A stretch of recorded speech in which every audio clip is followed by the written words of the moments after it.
Madam ఈ రోజున చలివేంద్రం ఓపెనింగ్కి వచ్చారు కదా, మీ ఫీలింగ్ ఏంటి అసలు? మీకు ఎలా అనిపించింది? మీ ఇన్నర్ ఫీలింగ్ ఏంటంటే ఏం చెప్పుకొస్తారు? సార్, కన్జ్యూమర్ రైట్స్ నుండి ఇది ఒక డిఫరెంట్ దీనికి వచ్చాం. కానీ మేము చేసేది ఎటువంటిగా అయినా సేవలే సార్. మేము ప్రజలకు ఉపయోగపడే కార్యక్రమాలే చేస్తున్నాం. దీనికి నన్ను వంశీ గారు మేడం మీరు వస్తారా అంటే ఖచ్చితంగా వస్తాను సార్. ఇది కూడా ప్రజలకు ఉపయోగపడేదే చలివేంద్రం. అది కూడా మన నారా లోకేష్ సార్ ఆధ్వర్యంలో తప్పకుండా మేము రావాలి. ఇట్లాంటి ప్రోగ్రామ్స్లో మన గవర్నమెంట్కి కూడా ఎటువంటి సాయం చేయాలన్నా మేము ఖచ్చితంగా నిలబడదాం అన్న ఆశ మాకు కూడా ఉంది సార్. మేము ఎటువంటి ప్రోగ్రాంలు ఎవరు పిలిచినా మేము వెళ్తాం సార్. దీనికి ఏమీ మొహమాటం లేదు. ఎందుకంటే ప్రజల కోసమే మేము ఉన్నాం. అది మేము ఈ రకంగా కూడా కన్జ్యూమర్ రైట్స్ కూడా వాళ్ళకి తెలిసిద్ది. అట్లానే ఇటువంటి గవర్నమెంట్లో కూడా మేము గవర్నమెంట్ కూడా ఉపయోగపడతాము అనేసి ఆశతో వస్తున్నాం సార్. ఇంకా చాలా ప్రోగ్రాంలకి పిలుస్తా అంటున్నారు. ఖచ్చితంగా మేము వస్తాం సార్. అంటే చాలామంది ఉగాది తర్వాత ప్రారంభిస్తారు, మీరు ఉగాది రాకముందే చలివేంద్రం ప్రారంభించడం ఎందుకు? దీని వెనకాల ఏమైనా కారణం ఉందంటే ఏం చెప్పాలి? దీని వెనక కారణం అనేది బలమైన కారణం ఏమీ లేదండి. నేను నారా లోకేష్ గారి తనయుడు ఎవరైతే నారా దేవాంశ్ ఉన్నారో వారి జన్మదినం నాడే జరపాలి. కాకపోతే ఉగాది ముందే ఎందుకు పెడుతున్నాము అని అంటే, అందరూ ఉగాది తర్వాత పెట్టడానికి, ఉగాది ముందు పెట్టడానికి ఏంటంటే మంగళగిరి నియోజకవర్గం అనేది కాదండి, గుంటూరు నియోజకవర్గం దగ్గర నుంచి విజయవాడ నియోజకవర్గానికి వెళ్ళే ప్రతి ఒక్కళ్ళు దాహానికి ఒక వాటర్ బాటిల్ కొనుక్కొని మంచినీళ్ళు తాగే పరిస్థితికి వచ్చేసారు.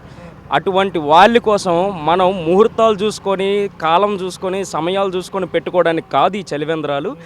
సమయం సందర్భం అనేది కూడా కాదండి. దీనికి ప్రజలు పడుతున్న సమస్యలు, ప్రజలు పడుతున్న ఇబ్బందులు, నీళ్లు కూడా మనం వాళ్ళకి ఇప్పించలేని పరిస్థితిలో ఉన్నామా అనే స్థితికి జనాలు ఇవాళ చాలా ఇబ్బందులు పడటం చూసి నారా లోకేష్ గారి నియోజకవర్గంలో వారు చూపిన మార్గంలో ఈరోజు మంజు భవానీ గారే కానీ వారి మార్గంలో వారు సేవా కార్యక్రమాలు ఎన్నైతే చేశారో మేము అడిగిన వెంటనే వారు ఒప్పుకోవడం మాకు చాలా ఆనందంగా ఉంది. అలాగే మా కూడా వచ్చిన ఫైనాన్సెస్ రాము గారైనా కానీ, అలాగే మాకెంతో ఆప్యాయుతులైన రఘు గారైనా కానీ, వంశీ గారైనా కానీ, వీరంతా తెలుగుదేశానికి సంబంధించిన కార్యకర్తలే కాదు అండి, తెలుగుదేశ పార్టీకి సంబంధించిన నారా లోకేష్ గారు ఎలాగైతే ఒక వెన్నుపూసలాగా నిలబడి ఉన్నారో వీళ్ళందరూ కూడా పేరుకే కార్యకర్త అనే కదా, కానీ వాళ్ళందరికీ ఒక గజస్తంభంలాగా నిలబడి ప్రతి ఒక్కరు కూడా మంజు భవానీ గారి ఆధ్వర్యంలో నారా లోకేష్ గారి నియోజకవర్గంలో మొదలుపెట్టిన మొదటి చలివేంద్రం అండి. దీనికి ముహూర్తం చూసుకొని పెట్టాలి అని అనుకోలేదు, ప్రజల కోసం ఆలోచించి ముందుగానే దిగామండి. ఫైనల్గా ఏం లేదండి, ఇది ఇక్కడతో మొదలయ్యింది. ముందు రోజుల్లో రేపు ఉగాది తర్వాత మళ్ళీ మొదలు పెడతాము.